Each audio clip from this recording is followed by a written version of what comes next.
Hey, Matt Boggs here. And have you ever had that experience where you're taking massive action? Like you feel aligned, you've got a vision for the relationship you want, you're working towards it, and yet nothing seems to be working. I will often have a client ask me, say, Matt, what else could I do? What could I work on that I might not be seeing, that if I worked on this thing, it would open up the flow of love in my life? I feel like I've got like a love block. So what do we mean by this term love block? Well, that's the experience where you're taking action, you're doing everything that you know you should be doing, and it's almost like you have energetic cords holding you back, like you can't actually move forward. Or you're taking action and you're met with this brick wall, like you can't actually push forward, you're not making any progress. And the worst part of it is when you see other people having results, right?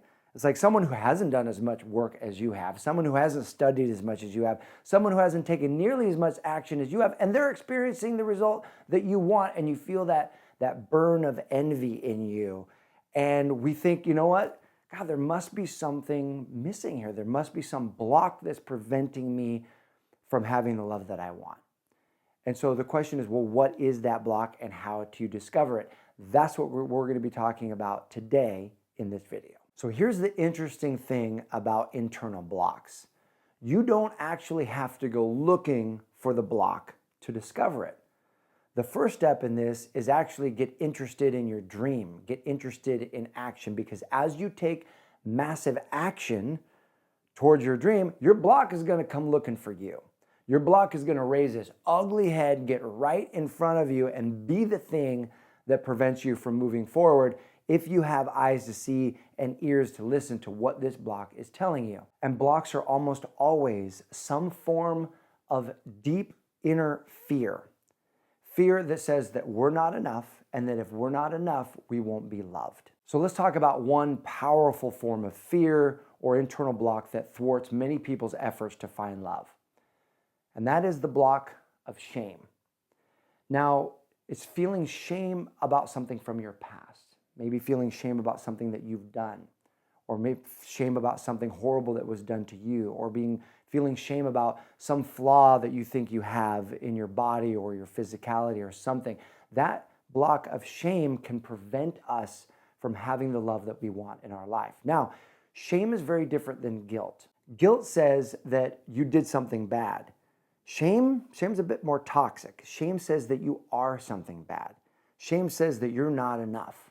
Shame says that you're not lovable. And what shame wants us to do is shame wants us to isolate. Shame wants us to hide. Shame wants us to go into the darkness in fear of being discovered for what we feel shameful about. And the challenge is what this isolation does is this causes us to stop coming from our heart, to stop coming from our true authenticity. I read this great quote recently that said, "What comes from the heart enters the heart." So we talk about really building a connection with somebody else, really building that like an intimacy with somebody else. When we've got shame going on in the recesses of our being, in the dark corners of ourselves. I mean, you could have 90% of you feeling great, but you've got this dark corner of shame going on. It holds a part of you back. It holds a part of your energy back. And when you're not coming from your heart, when you're choosing safety over authenticity, that's costing you not coming from your heart, and that's costing you not entering the heart of somebody else. I love Brené Brown's work on shame. She's actually one of the leading researchers on shame, what it is, and actually how to overcome it. And Brené Brown writes, "Shame is the most powerful master emotion. It's the fear that we're not good enough. Shame corrodes the very part of us that believes we are capable of change." So if we're not capable of change, then therein lies the block, right? Therein lies how we're stuck. So how do we shift shame? What's the antidote to shame? Well, the antidote to shame is actually a bit counterintuitive. Because if shame wants us to isolate, shame wants us to hide, shame wants us to remain in the darkness about that thing, because it says, look, if anyone finds out about this, the thing you feel shameful about, it's going to cost you love. They're not going to accept you. They're not going to love you. You're going to be rejected. You're going to be alone forever. And so therein lies the fear. The very antidote to shame is connection. The antidote to shame is to bring the thing we feel shameful about out into the light and actually to share it with somebody else. Now, here's the key. You can't just share it with anybody. You have to share this thing, your story, with somebody that loves you, honors you, respects you, has compassion for you, and that will be a safe place to receive this information.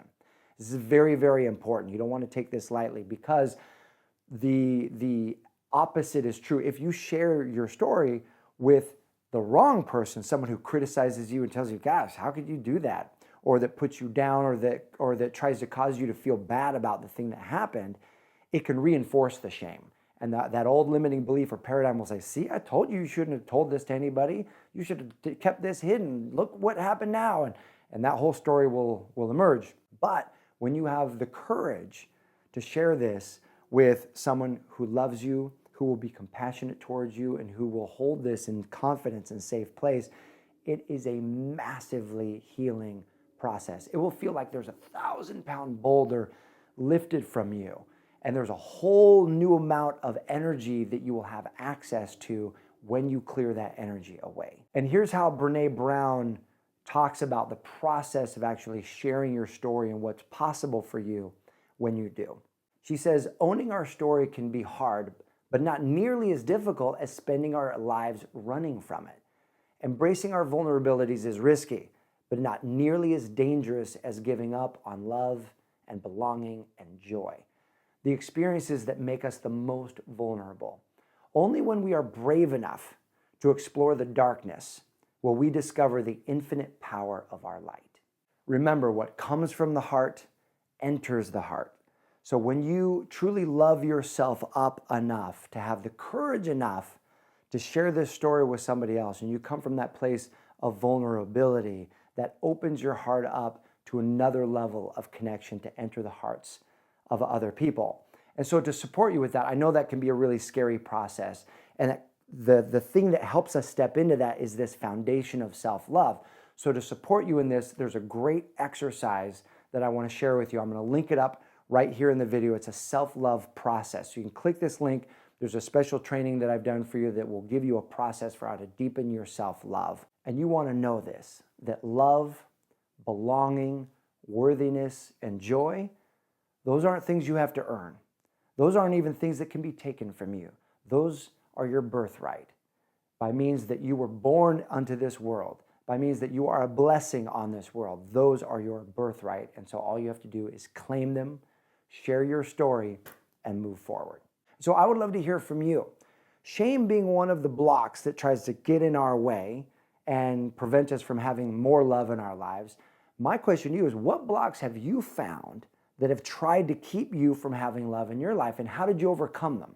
Go ahead and post a comment in the comment section below. I think this is going to be a really powerful conversation this week that we have below in the comment section, so I encourage you to check that out and post for yourself. And if you're not subscribed to this channel, we're dedicated to empowering you, to helping you experience the richness and deepness that life has to offer in all the different forms of joy and love in your life. So go ahead, get subscribed so you get the first video alerts that come out. Thanks so much for watching. I'll see you soon.